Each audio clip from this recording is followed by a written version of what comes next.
everyone. Welcome to the very first episode of Coffee, Canines, and Crime Unfiltered. I'm your host, Sherry, and this is my introduction video. I don't know why I felt the need to say that, but I did, so let's roll with it. We're good. The three things that run my life every single day are coffee, canines, and true crime. So, coffee. You cannot have enough coffee. There is never enough coffee. Okay, so part of me making this an interactive community and things that we can do together is I want you to tell me your coffee orders. Yep, tell me your coffee orders. I'm going to go ahead, I'm going to try them, I'm going to shout you out. I'm going to review them on camera and tell you what I think about them. Also, if I have a new drink, I'm going to tell you what it is that I'm drinking, and you guys can try those too and let me know how you like those. Canines. I'm a rescue mom. I have 5 puppers that I share my home with. That is 20 paws that drag in all sorts of things, from sticks to dirt, to things that I don't even know the name of. And they only shed for 6 months, twice a year. It's great. Don't let anyone tell you it's not, because it's wonderful. Actually, it is. I wouldn't have it any other way. Now, true crime. So this is going to be another part where I need your guys' help. I need you to tell me what cases it is that you want me to cover, what cases it is that you want me to talk about. We'll go ahead, we'll do the digging, and we will see what we uncover. It could be a docu-series that comes out on true crime that you want me to watch. It could be a case that you heard about maybe on one of the many true crime channels, and you want me to go ahead and you want me to break those down. I am more than happy to do so. Now, let's go ahead and let's talk about the docu-series that everyone is talking about at this moment, and that is called The Crash from Netflix.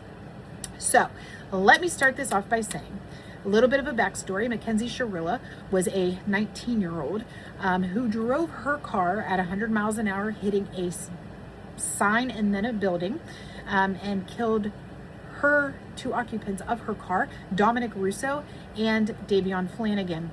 Dominic Russo was her boyfriend at the time. They, from all accounts, in the docuseries that you watch, the relationship was probably a little tumultuous. They did a lot of bickering, a lot of back and forth type things from what I can tell. Now, of course, none of us were there, so none of us really know. But I can say that I don't think that it was a good relationship. However, I don't know why. Nobody knows what upset Mackenzie. But she did drive her car into that building.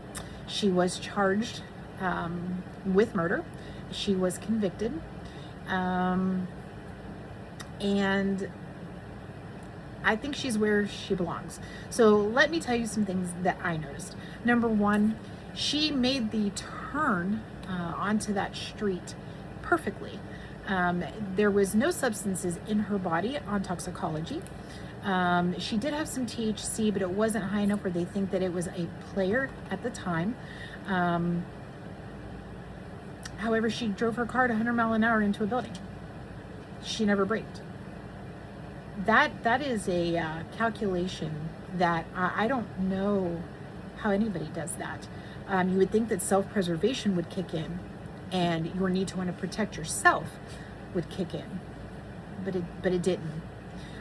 So to the families of Dominic Russo and Davion Flanagan, I send you all of my heartfelt prayers.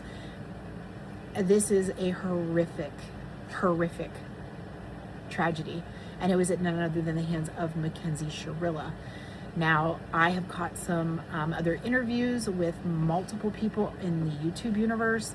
Mackenzie apparently has a list a mile long, allegedly, I guess that's the word I'm supposed to use, is allegedly, a list a mile long of all the things that she's done in prison that she's not supposed to do. I know, you're shocked. I'm not. So, I mean, I don't know, guys. Like, I really truly believe that she is absolutely where she needs to be. She, very cold and very calculated, drove that car into that building. Now, the people who are not helping Mackenzie Shirilla, besides the families of Davion and Dominic, are her parents, in my opinion. Her parents are doing a lot of what they didn't do with Mackenzie, and that's talking. And they're not helping Mackenzie. In an interview that I seen with Mr. Steve Shirilla, he actually said that his daughter should not have faced murder charges. She should have faced vehicular homicide. However, he would also like to follow that up in the same breath, saying that his daughter is innocent. Sir, if your daughter's innocent, that would mean that vehicular homicide would be off the table, right? I'm just asking for a friend. That's what I would think. Mr. Shirla also said that there are brake lights before she hit the building.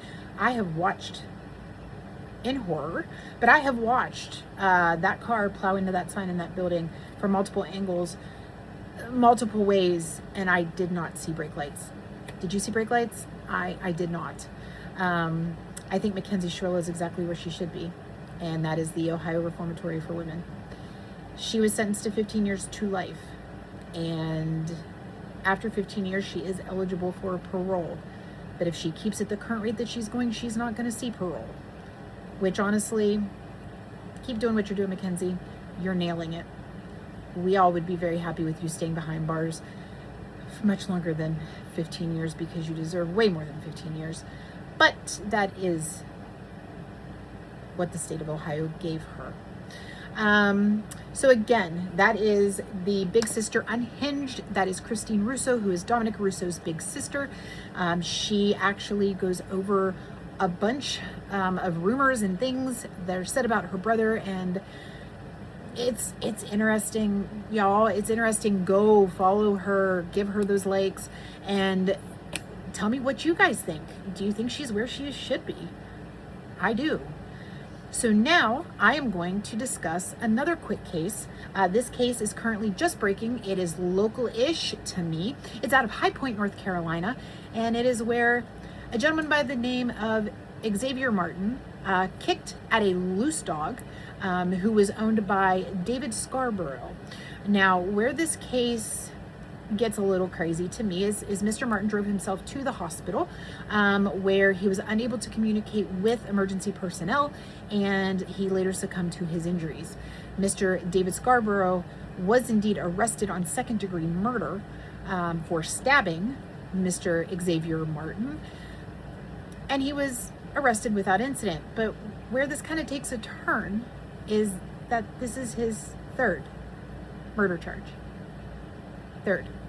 I went ahead onto the interwebs and I did a little bit of diggy, and that little bit of diggy, well, shows that he's got quite a history. Some of it includes domestic violence, to which he was just let out of jail on bond probably a week prior to this incident. So I guess that's going to be an alleged domestic violence. There was also arson, another stabbing, and the word that begins with a different letter but rhymes with tape, of an 86-year-old woman. So do with that what you will. I have questions on why this man was out of jail to begin with. First murder, second murder. So I have questions about that. But Corey Richins, all of those popular cases, I currently have all of my alerts set up so that I can get breaking as it happens. Of course, we're going to follow the Lori Vallow appeals, if there are any, the Chad Daybell appeals, the Corey Richins appeals, Murdaugh. We're going to sit for the second trial for Alex Murdaugh. Thank you, Becky Hill, for that. I'm sure the taxpayers of South Carolina are incredibly excited to spend that kind of money on a retrial because of you. There is currently a civil lawsuit against Becky Hill, the former clerk of court. So we're going to follow that as well. So again, this is my introductory video. I am Sherry. I am going to be your host. Coffee, Canines, and Crime Unfiltered. Stress the unfiltered. But I'll see you next time.